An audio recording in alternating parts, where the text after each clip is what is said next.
여러분 반갑습니다. 최용성입니다. 오늘은 제가 제국의 역사와 아, 이에 저항하는 아름다운 한류에 대해서 좀 얘기하도록 하겠습니다. 저는 인류의 역사가 제국의 역사라고 생각합니다. 부정적으로 얘기하면은 이제 제국주의적 이제 역사라고 생각하는데 고대 바로 제국, 이집트 제국뿐만 아니라 아수르, 페르시아, 로마, 또 또 여러 영국, 또 중국의 그 제국주의 역사가 인류의 이제 아픈 역사라고 생각하고, 근데 이런 역사들을 지금도 인류는 추구하고 있다고 생각해요. 근데 터키 같은 경우도 오스만 투르크 제국의 역사를 복원하려고 하고, 러시아도 그런 게 있고, 또 이란도 어떤 페르시아 제국 역사를 복원하려고 하고, 중국도 마찬가지로 생각합니다. 그리고 이제 일본 같은 경우도 최근에 뭐 어떻게 보면은 이제 우익의 뭐 국가주의라고 볼 수 있지만 제국을 복원하려고 하는 그런 역사를 가지고 그렇게 하다가 잘 안 되니까 이제 혐한이 일지 않느냐 생각합니다. 사실 이제 물론 지금 뭐 절대적인 그런 어떤 세력이 있죠. 제국 그러니까 그 이제 미국이죠. 미국은 이제 레이건 때 뭐 좋게 얘기하면 이제 글로벌 어떤 리더십으로서의 선한 제국의 역사를 통해서 이제 러시아 공산주의를 이제 소련 공산주의를 이제 물리치고 근데 이제 그 신보수주의 세력들은 이제 미국의 그 패권, 제국의 패권을 인정하는데 그런 제국의 패권이 결국은 선한 리더십으로서의 글로벌 리더십으로 인정해야 한다. 물론 이제 부시 때 이라크를 공격한 등뭐 구릴 테러 관련해 가지고 뭐 보복하면서 사실은 우파 보수 쪽에서도 미국의 그 제국의 그 역사가 과연 선한 제국의 리더십을 발현한 것인가 의문이 좀 있었죠. 그래서 이제 오바마 같은 경우는 제국주의 위험으로부터 벗어나려고 했던 것 같은데 모르겠어요. 이제 바이든 같은 것도 무슨 다자 협정을 통해서 어떤 그 자유주의 국제 정치학에 의거해서 뭔가 뭐 트럼프와 다른 방식으로 뭔가 국제 질서를 가져가지만 뭔가 국제적인 리더십을 놓지 않고 그 선한 제국의 리더십을 통해서 세계를 통치하려고 하지 않느냐 뭐 이런 생각도 갖게 됩니다. 근데 우리나라는 뭐 사실은 제국을 염원한 적도 없고 제국을 추구한 적도 거의 없었던 것 같은데 최근에 와서 보면 이제 한류가 굉장히 뜨면서 1990년대 말부터 중국과 동남아시아 뜨면서 또 이 한류가 단순히 문화 한류뿐이 아니고 과학 기술 한류, 경제, 정치, 또 여러 가지 이제 보건, 의료, 생태, 뭐 그린 뉴딜 등등 해서 굉장히 우리 한류가 뜨고 있는 것 같습니다. 그래서 좀 보수적인 사람들은 우리도 패권을 추구하고 제국을 추구해야 한다. 뭐 이런 식의 이제 생각을 갖고 있는 것 같고 좀 더 진보적인 사람들은 제3세계와 사회학자를 생각하면서 사실은 김구 선생님이 말하는 홍익인간의 이념도 비슷한 건데 우리와 함께 모든 나라가 잘 되는 세계 공공성과 공동성이 발전 그런 한류도 추가한 것 같기도 한데 어쨌든 지금 이런 상황 속에서 제가 좀 보는 것은 굉장히 이 한류가 역류에도 많이 부딪히는 것 같아요. 가장 많이 부딪히는 나라가 사실은 이제 아까도 얘기한 그 일본 같습니다. 일본 같은 경우에 지금 이제 약간 이제 굉장히 이제 이렇게 일본은 제국을 추구하거든요. 일본이 이제 역사 수정주의를 통해서 미국에서 역사 수정주의는 이제 하워드 진 같은 그런 사람에 의해서 굉장히 이제 미국 또 나쁜 제국 역사다. 콜럼버스가 학살범이었고 인디아를 착지에 때려가지고 미국의 제국주의 성격이 강하다. 이런 식의 게 이제 미국의 역사 수중주의인데 일본의 역사 수중주의는 뭐냐 하면은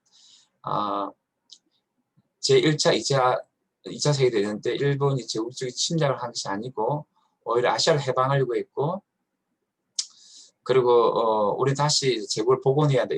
이런 쪽에 각은 나쁜 것들을 이제 옹호하는 이런 것들이 이제 역사 수준이 좀 다르죠. 미국하고. 거기서 이제 그 우익 쪽에서 이제 그래서 제국을 추구하는데 일본이 사실은 이제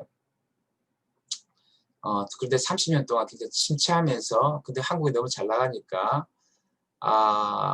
그 굉장히 이제 혐한이 많은 것 같습니다. 또 중국 같은 경우는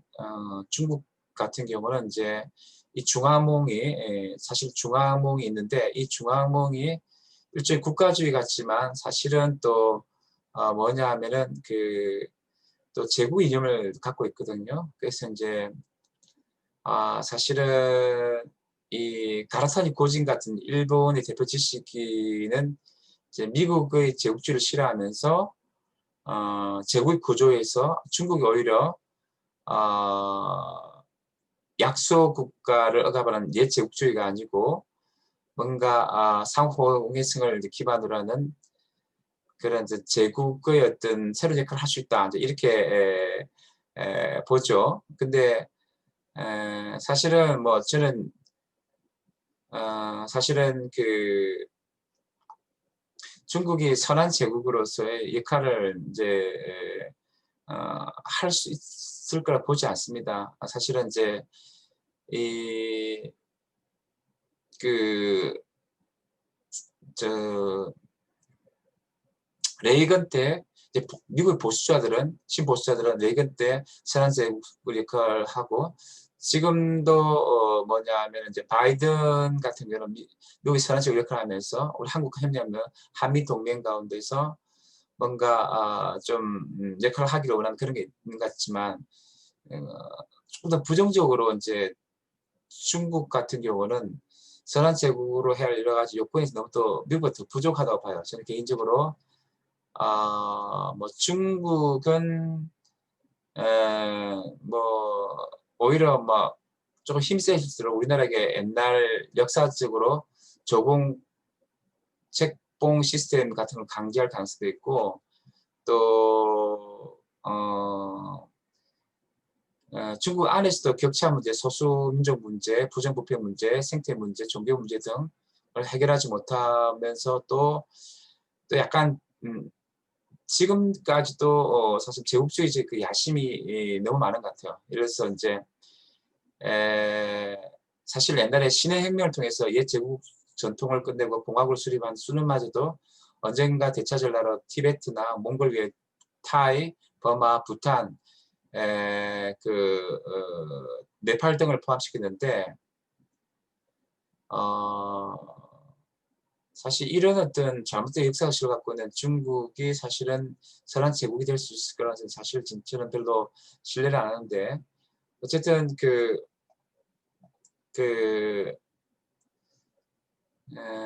우리나라 주위에 그러니까 어떻게 보면 제국을 추구하는 나라가 세 개가 있어요. 그러니까 러시아도 포함할 수 있겠지만 뭐 세계라 봤을 때 일본도 지금 제국을 추구하고 있고요. 사실은 근데 지금 많이 꼬꾸라졌지만 중국도 제국을 추구합니다. 자기가 선한 제국 될 수 있을 거라고. 근데 사실은 역사적으로 모든 나라도 자기가 선한 제국을 착각했거든. 로마도 다른 침략을 자기 선한 제국의 역할을 한다고 했고 사실은 뭐 영국 같은 경우도 이제 그 아담 스미스 이후에 조스트 밀 같은 경우에 그 제국주의가 오히려 다른 나라에 이롭다. 영국은 선한 제국 생각하는데 미국 사람들도 물론 선한 제국이라고 생각하죠. 영국보다 더 선한 제국이다. 근데 모르겠어요. 포르투갈이나 스페인보다는 이제 영국이 선한 제국 같고 뭐 미국이 더 선한 제국 같지만 그러나 사실은 이제 북한이나 지금 이란 같은 경우 굉장히 악한 제국을 보겠죠. 근데 미국도 선한 제국인 것 같지만 또 나쁜 짓도 많이 했거든요. 예를 들어서 이제 사실은 저 뭐냐면은 옛날 루즈벨트 때 그 우리나라가 일본한테 그 먹힌 게 뭐 가스라 데프트 조약에 의해서 일본이 줄을 잘 써가지고 그러니까 영미 쪽을 쓰면서 이제 미국이 하와이를 칠 때 그게 이제 미락에 의해서 이제 우리 허락해 준 거죠. 그래서 이제 일본 우리나라 먹은 거고 물론 일본은 나중에 줄 잘못 써가지고 미국 편에 힘쓰는데 안 쓰고 독일 편세가 싸우다 완전 박살났죠. 지금 그래서 이제 그거 경험 때 이제 미국 쪽에 줄을 잘 쓰려고 이렇게 하는데 그때 이제 우리나라가 사실은 일본을 먹힐 때 저 미국의 제국주의적인 그런 야심이 강했을 때인데 뭐 1890년대나 1910년대 때 그래서 사실은 그렇지만 뭐 저는 상대적으로 중국이나 일본보다는 미국의 그 제국이 굉장히 지금 뭐 우리 제국이 저항해야 되겠지만 또 제국과 협력 차원에서는 미국이 낫다 그런 생각하고 또 아주 그 국제 정치학 입장에 봤을 때는 우리 이웃에 굉장히 강력한 제국이 국가가 있다면 우리 굉장히 국가 안보 위협한데 그나마 미국은 굉장히 멀리 있기 때문에 우리가 미국과 한미 동맹을 하면서 우리 국가 안보를 뭐 만들어야 되지 않을까 이런 생각도 하는데 어쨌든 우리나라는 주위에 굉장히 이제 이 일본과 중국이 굉장히 혐한과 어떤 그런 형태로 굉장히 우리를 갖다 굉장히 이제 한류를 이렇게 조금 억압한 측면이 있다는 거. 그리고 우리가 또 잘못하면은 우리가 한류가 옛날처럼 민족주의 국가주의 너무 세져 가지고 잘못 이렇게 나가면은 사실은 이제 동남아 국가 이런 나라들은 우리나라를 문화 제국주의로 오인할 수도 있다. 그렇기 때문에 우리는 점점 더 뭐랄까 경제 제조업이랄까 이런 경제 정치 사회 문화 발전하면서 민주주의 정책 인권이 강화되면서 또 그러면서 문화 제국주의 양태들을 보여주지 않아야 된다. 그리고 K-팝 영화 드라마나 문화 콘텐츠 그런 부분 소프트 파워가 이렇게 그리고 또 민주주의랄까 경제 선진 하드 파워 이런 것들이 우리가 발전하면서도 좀 더 다른 나라들과 제3세계와 다중 접촉하면서 하이브리드 혼종하면서 소통하면서 우리가 해 나가야 되고 한류의 굉장히 뭐냐면은 좀 겸손한 한류, 소통하는 한류가 좀 중요하고 연대 협력 한류가 중요하고 그 역류 현상을 우리가 굉장히 조심해야 되는데 아까 얘기한 것처럼 이제 사실은 일본 같은 경우는 이제 혐한류가 있을 수밖에 없고 그 중국 같은 경우는 또 약간 한한령이 사드 관련해 있고 그런데 이런 부분들에 대해서 우리가 소통하면서도 굉장히 껴있어야 되고 그러면서 또 제3세계 동남아시아 이런 쪽에서는 우리가 문화 제국주의 그런 어떤 것들을 이제 행하지 않도록 해야 되고 그러나 지금 이제 글로컬라이제이션한 맥락 속에서 미국이 하드 파워와 이런 걸 통해서 이제 제국의 어떤 그런 어떤 그 정착을 굉장히 해 나갈 때 우리나라는 이제 문화적 영향력을 주면서도 글로컬라이제이션 영향에서 문화 영향을 주면서도 문화 제국주의 이런 요소들을 우리가 굉장히 조심해야 된다. 그리고 일본의 그 혐한과 중국의 반한류의 성격에 대해서 우리가 굉장히 좀 더 겸손하면서도 그다음 역사력 같은 것에서도 또 약간 더 분명히 대응하고 쉽진 않지만요. 그러면서 소통하면서 계속 우리가 한류를 발전시켜 나가지 않겠느냐. 참 쉽지가 않네요. 제국의 역사가 너무 공고하고 또 우리에게 힘들게 하는데 여기 적응하면서도 또 우리가 발전시키면서 우리나라와 다른 나라를 이렇게 위하면서 또 소통하고 공감하고 다중 접촉하면서 연대 협력하면서 어쨌든 우리는 이제 이 한류를 우리가 좀 더 키워나가고 발전시켜 나가지 않을까 아마 그런 생각들을 하게 됩니다. 네, 지금까지 잘 들어주셔서 감사합니다.